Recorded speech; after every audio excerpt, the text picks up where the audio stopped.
제가 부임한 지 드디어 한 달이 훌쩍 지나가고 있습니다. 시간은 참 로켓처럼 빨리 아마 이 지구상에 저보다 이 한 달이 빨리 지나간 사람은 없으리라고 저는 감히 말할 수 있습니다. 어찌요 한 달간 여러분들 신앙이 많이 훌쩍훌쩍들 자라나고 있는지요? 아멘. 자, 신앙의 깊이와 그 넓이가 무르익어 가고 있을 때 우리 하나님 얼마나 기뻐할지 모르겠습니다. 그러나 너무 부담 갖지 마세요. 이제 시작인걸요. 차차차차 한 걸음 한 걸음씩 가다 보면 언젠가 우리 모두가 그리스도의 장성한 분량까지 다 자라날 줄로 믿습니다. 오늘 우리가 읽은 본문에 쭉 나오는 이 베드로, 그의 신앙도 어느 정도 깊이가 있어지고 무르익었나 봅니다. 예수님께서 이렇게 물어봅니다. 너희는 나를 누구라 하느냐?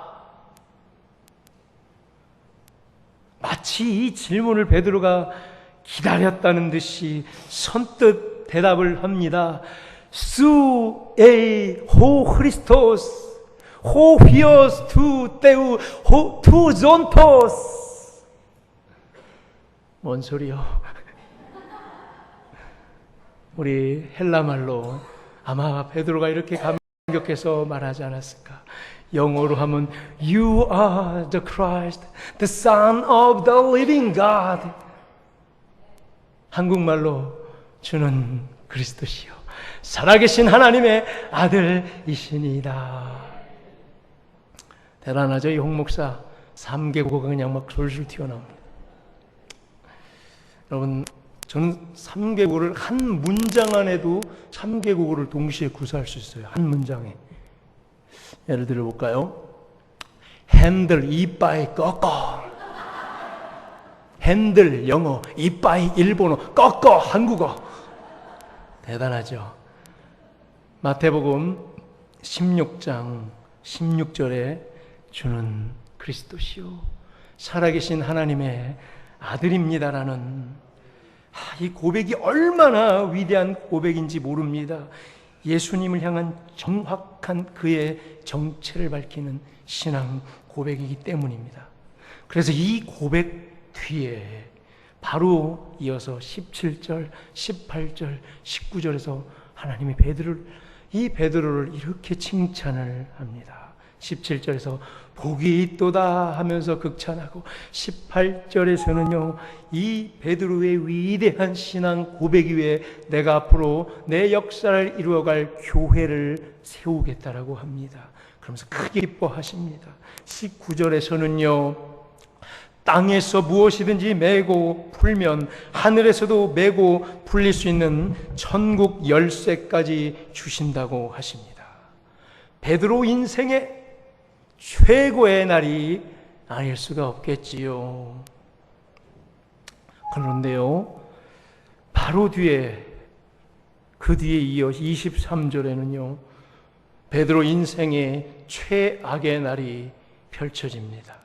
주님으로부터 사탄아 물러가라! 라는 엄청나게 쓴 소리를 듣게 됩니다. 혹시 여러분 살다가 이런 소리 들어보셨는지요? 사탄아 물러가라. 그 소리 들은 사람 진짜 기분 나쁠 거예요. 베드로가 들었어요. 사탄이래요. 오늘 베드로는요 하루아침에 천국과 지옥을 오가고 있습니다. 베드로가 도대체 뭘 그렇게 잘못했기에 사탄아 물러가라라는 이 소리까지 들었을까요? 예수님께서는 오늘 베드로가 경험한 최고의 칭찬과 바로 그 뒤에 이루어지는 최악의 책망을 통해서 우리의 신앙이 복음 앞에서 어떤 모양새로 서야 되는지, 복음으로 관통된 우리가 어떻게 변화돼서 나타내야 되는지를 말씀해주고 계십니다. 자, 볼까요? 마태복음 16장 16절 이전과 마태복음 16장 16절 이후로 두 가지가 나누어지는데요. 분수령이 되고 있는데요. 엄청난 변화가 그 마태복음 16장 이전과 이후에 있습니다. 혹시 눈치채신 분 계신지요? 성경을 한 50번 이상 읽은 분들을 눈치챌 수 있어요. 마태복음 16장 16절은 분수령이에요. 변곡점입니다. 주는 그리스도시요 살아계신 하나님의 아들이시니이다. 이것이 얼마나 위대한 고백이냐면 마태복음 16장 16절 이전에는요, 시몬이라는 베드로가, 시몬 베드로가 아니면 그냥 시몬이 하면서 베드로를 언급할 때마다 앞에 뭐가 항상 따라붙었냐면 시몬, 그의 본명, 원래 이름. 그런데요, 마태복음 16장 16절 이후에는요, 베드로 이름 앞에 시몬이라는 그 단어가 완벽히 사라집니다. 그냥 단독으로 베드로가. 18절을 보면요, 예수님께서 이 위대한 신앙 고백 뒤에 뭐라고 얘기하냐면요, 너는 베드로라 하십니다. 이제부터 너는 베드로라는 말입니다. 네가 베드로라니까. 너의 원래 이름 시몬이었지만 넌 오늘부터 베드로가 되었단다. 요한복음 1장 42절에, 우리 마태복음 말고 찾지 마시고요, 요한복음이 21장까지 있는데요, 그 1장 첫 번째 장, 시작하는 장이죠. 그 1장 42절에서 예수님께서 처음으로 베드로를 딱 만나면서 보시고 이렇게 말하십니다. 네가 베드로구나. 너무 반가워서, 아유, 네가 바로 베드로구나. 너무 반가운 거예요. 네가 시몬이구나. 너무 반가운 거예요. 너 원래 이름 시몬이지. 너 나중에 베드로가 될 거야. 이 베드로의 인생을 이미 다 살고 지금 베드로를 요한복음 1장에서 만나신 그 하나님 예수 그리스도께서 베드로를 부르십니다. 그 베드로가 십자가에 거꾸려 못 박혀 죽을 때 그 베드로와 함께 있었던 예수님이 저 미래부터 거꾸로 오셔서 사도행전 1장부터 10장까지 이 베드로가 온 유대 예루살렘 골목골목을 누비며 복음을 전했던 그 순간에 베드로와 함께했던 이 예수님이 또 십자가에 달려 죽으사 부활하신 능력으로 또 찾아와 베드로를 내 양을 먹이라라고 위로했던 예수님께서 또 거꾸로 오면서 예수님께서 그 고통 속에 잡혀갈 때에 베드로가 예수님을 3번 부인하는 그 현장에서 눈물도 흘리셨던 예수님께서 오늘 여기 마태복음 16장 16절에 이르러 드디어 베드로를 만나며 네가 베드로다 이제 라고 시작하는 거예요. 그 이전에는 전부 시몬이었습니다. 거꾸로 가서 오늘 요한복음 1장에서 아직 베드로가 되기 전에 그 시몬을 만나고 네가 바로 시몬이구나. 넌 앞으로 베드로가 될 거야. 장차 너를 베드로라 하리라. 장차 그렇습니다. 베드로는 이게 무슨 말인지 도저히 알아차리지 못했습니다. 뭔 소리야? 내가 왜 베드로야? 난 시몬인데 이 사람 무슨 소리를 하는 거야? 장차 너를 베드로라 하리라. 장차 그때가 기다려지는구나. 장차 바로 오늘 이때. 베드로 반석이라는 그 뜻의 이름인데 네 이름을 그때가 이르면 그때부터 내가 너를 베드로라 부르겠다. 바로 오늘 여기에요. 마태복음 16장 16절. 그래서 그 이전까지는 예수님께서는 직접 베드로라는 단어를 단 한 번도 말해본 적이 없어요. 마태복음에서.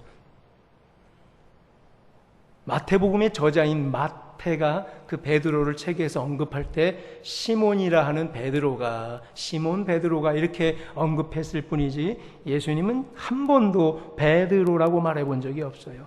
그래서 바로 오늘 이때 요한복음 1장에서 시몬아, 네가 앞으로 베드로가 될 것이라고 첫 번째 말해놓고선 오늘 여기서 드디어 베드로를 보고 시몬을 보고 네가 오늘 여기부터 베드로가 된다. 그 아름다운 신앙 고백 이후로부터 말이지요.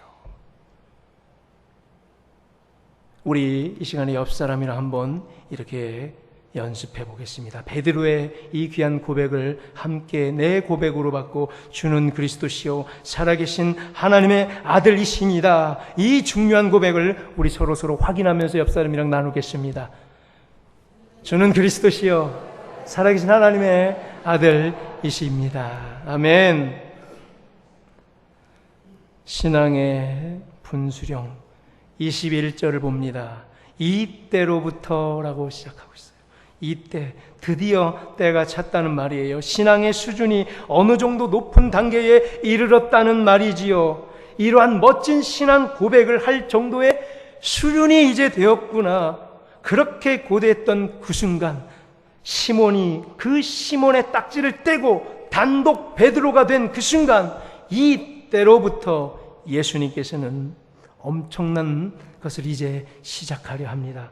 바로 당신께서 이 땅에 오신 이유를 이제야 본격적으로 때가 이름에 시작합니다. 21절에 이런 글이 있죠. 당신이 유대 종교 지도자들부터 많은 고난을 받고 죽임을 당하고 제3일에 살아날 것, 그것을 제자들에게 비로소 나타내십니다. 때가 이름에.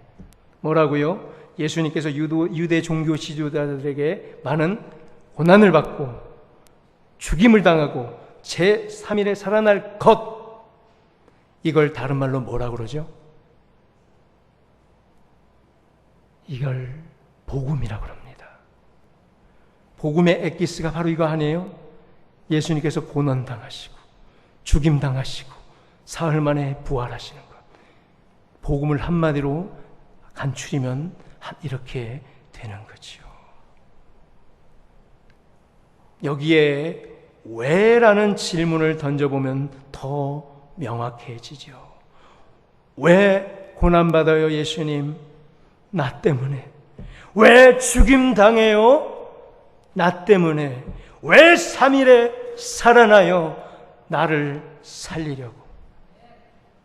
그러니까 왜요? 왜? 나 때문에 왜요? 내가 무슨 자격이 있다고 왜요? 주님께서 말씀하시죠. 왜냐하면 너는 아무 자격이 없지만 내가 너를 사랑하니까. 복음 그 자체죠. 이 위대한 신앙 고백 이후에 예수님께서는 복음을 본격적으로 실행에 이제 옮기려 하고 계십니다. 막연해 보이는 복음, 이 복음이 개개인들에게 실제가 되도록 구체적으로 알려주시려고 이제 본격적으로 때가 이름에 시작하려 하십니다. 복음이 뭐죠? 당신이 생각하는 복음이 무엇입니까? 라고 누가 물은다면 갑자기 쑥 누가 들어와서 집사님, 복음이 뭐죠? 권사님께 생각하는 복음이 뭐죠? 여러분 뭐라고 대답하겠습니까? 갑자기 쑥 내밀면 당황해요. 복음이 뭐 저거 좋은 거죠. 아직 정리되셨습니까? 그래서 이 신앙의 분수령, 이 변곡점을 넘어서는 이 순간에 예수님께서는 복음이 바로 이거다라고 설명하십니다. 복음이 실제되는 삶이 바로 이러한 것이다. 복음이 나를 관통하고 나온 그 사람은 이렇게 한번 살아봐라라고 복음에 대해서 구체적으로 예를 들어 설명해 주시려 합니다. 자, 오늘 우리가 16장을 읽었잖아요. 그저 이렇게 쓱 넘겨볼 때 바로 이 사건 뒤에 17장에서 소위 말하는 변화산 사건이 나와요. 높은 산, 변화산이라는 꼭대기에 환상처럼 구름 속에서 존재하는 것이 복음이 아니라고 합니다. 높은 산 위에다 초막을 3개를 지어놓고 자기들끼리 모여서 우리가 여기 있는 것이 너무나 좋습니다라고 자기 만족에 빠져서, 자기 감정에 빠져서 있는 것이 복음이 아니라고 합니다. 빨리 내려와라. 빨리 내려가라 세상으로. 17장 뒷부분에 세상에 내려왔더니 누가 나타나요? 간질병으로 심히 고통하는 어린아이가 등장합니다. 복음은 실제해요. 어떡할 거예요, 이 어린이? 병들고 고난한 자들을 고치고 위로하는 것이 복음이라고 합니다. 제자들이 능히 고치지 못하니 예수님께서 믿음이 없고 패역한 세대여라고 제자들을 꾸짖습니다. 입만 살아서 말로만 떠드는 복음이 아니라 삶의 현장에서 실제를 한번 이루어 봐라라고 이 패역하고 믿음이 없는 세대여 야단을 치십니다. 병들어 아파 죽어가는 자가 여기 있는데 그저 다가가서 많이 아프시죠? 복음을 믿으세요. 그래서 이제 아프죠? 죽으면 꼭 천국 가세요. 이게 복음입니까? 이게 복음이에요. 백날 떠들지 말고 약을 갖다 주든지 수술을 해 주든지 119를 부르든지 의사를 갖다 모셔오든지 고치라는 거죠. 배고파 굶주려 있는 사람이 있어요.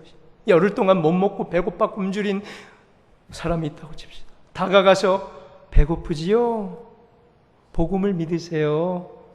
배고파 굶어 죽고 나면 꼭 천국 가세요. 이게 복음입니까?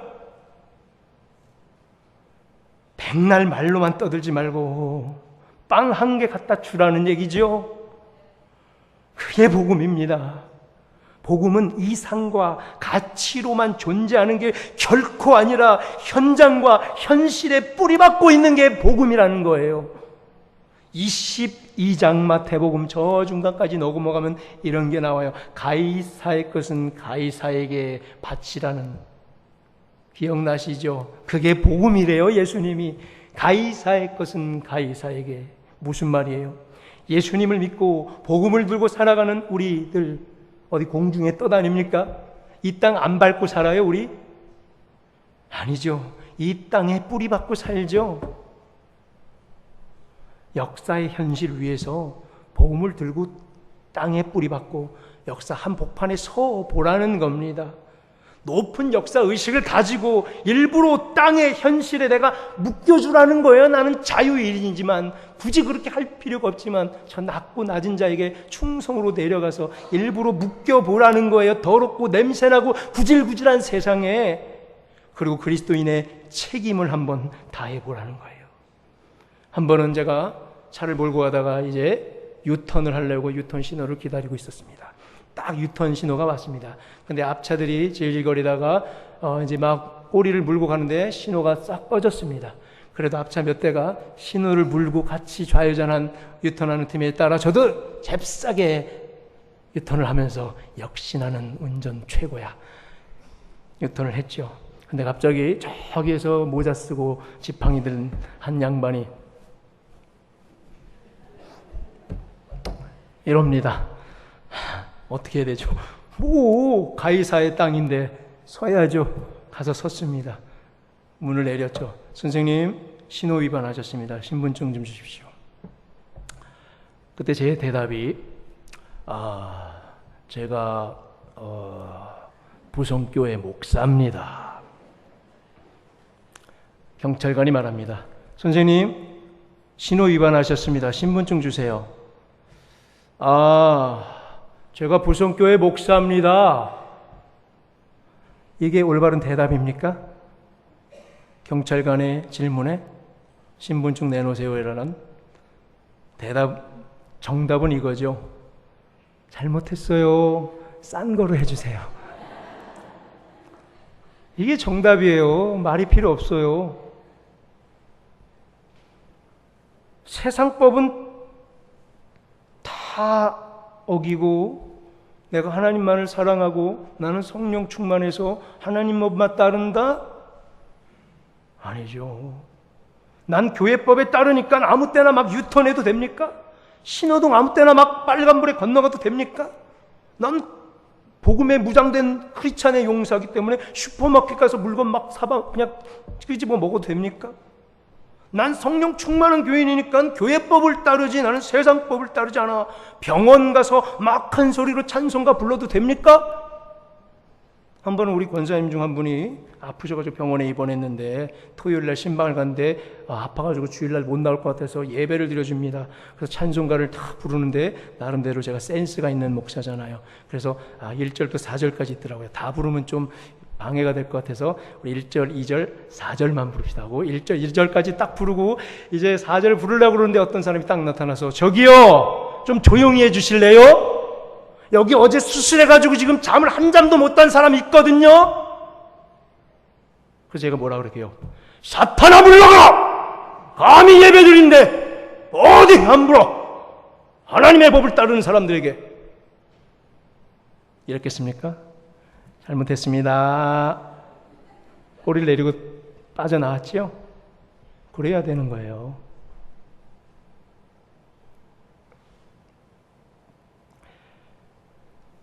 신호등은 기다려야 하고 물건은 돈 내고 사 먹어야 되고 병원에서는 조용히 해야 되는 게 가이사 땅의 법입니다.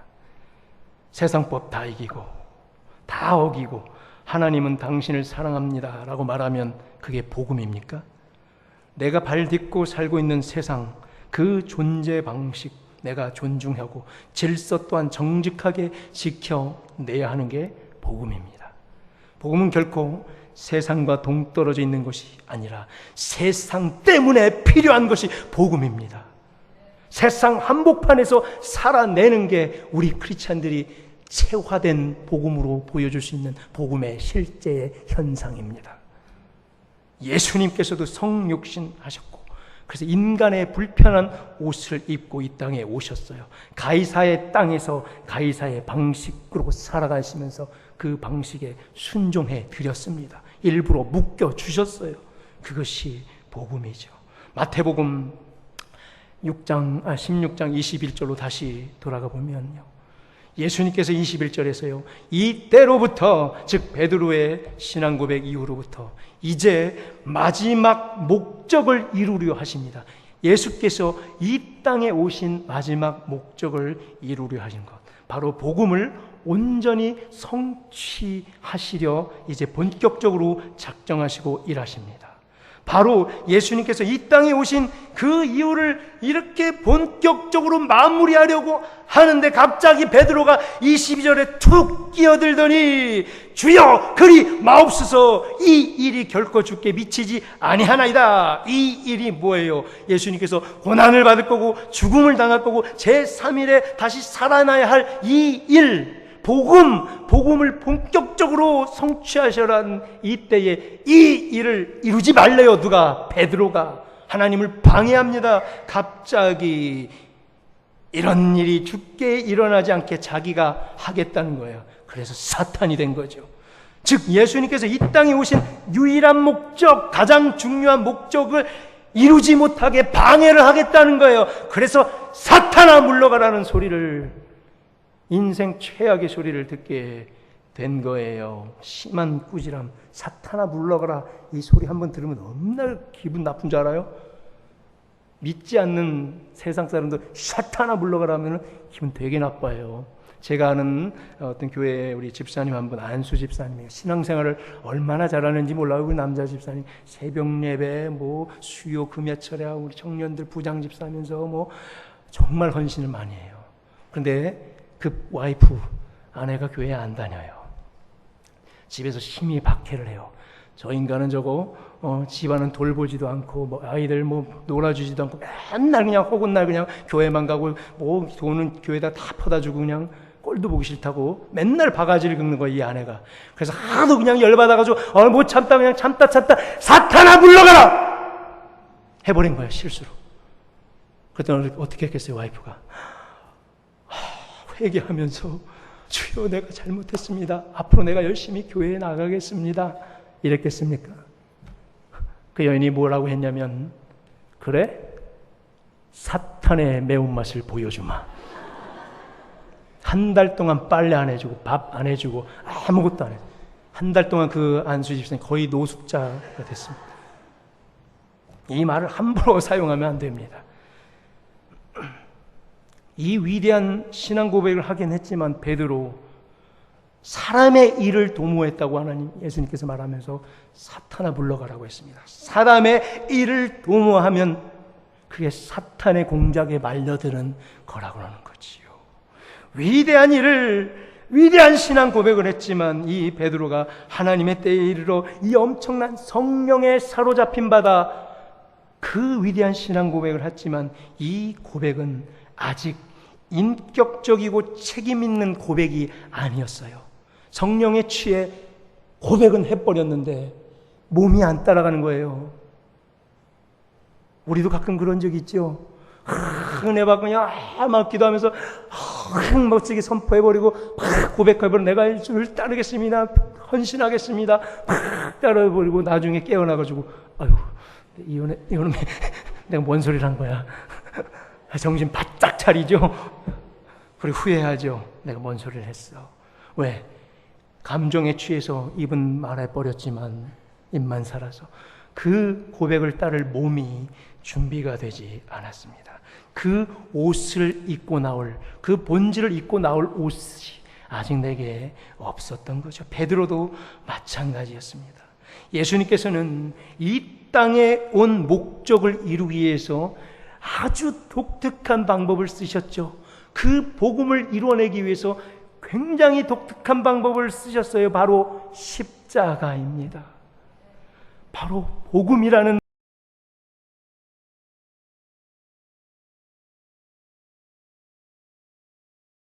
방식인데요. 이 11절에서 나온 것처럼 십자가를 함축하면 뭐예요? 많은 고난을 받고 죽임을 당하고 제3일에 살아날 것이에요. 우리의 죄악 때문에, 우리 때문에 고난을 받고 내 지긋지긋한 더러운 죄 때문에 죽임을 당하고 내 죄를 살리서 나를 살리기 위해서 3일에 부활한다는 이 복음, 이게 가장 중요한 것이었어요. 십자가. 그런데 베드로가 감히 인간의 상상력의 그 한계와 자기가 지금까지 경험했던 그 경험치의 한계를 어디서 들이대면서 자기가 지혜로운 양 하나님의 놀라운 일 앞에 간섭하고 있는 거예요 지금. 그래서 예수님께서는 23절에 사탄아 물러가라는 이후에 네가 하나님의 일을 생각하지 아니하고 도리어 사람의 일을 생각하는도다라고 책망하는 거예요. 혹시 우리는 어떻습니까?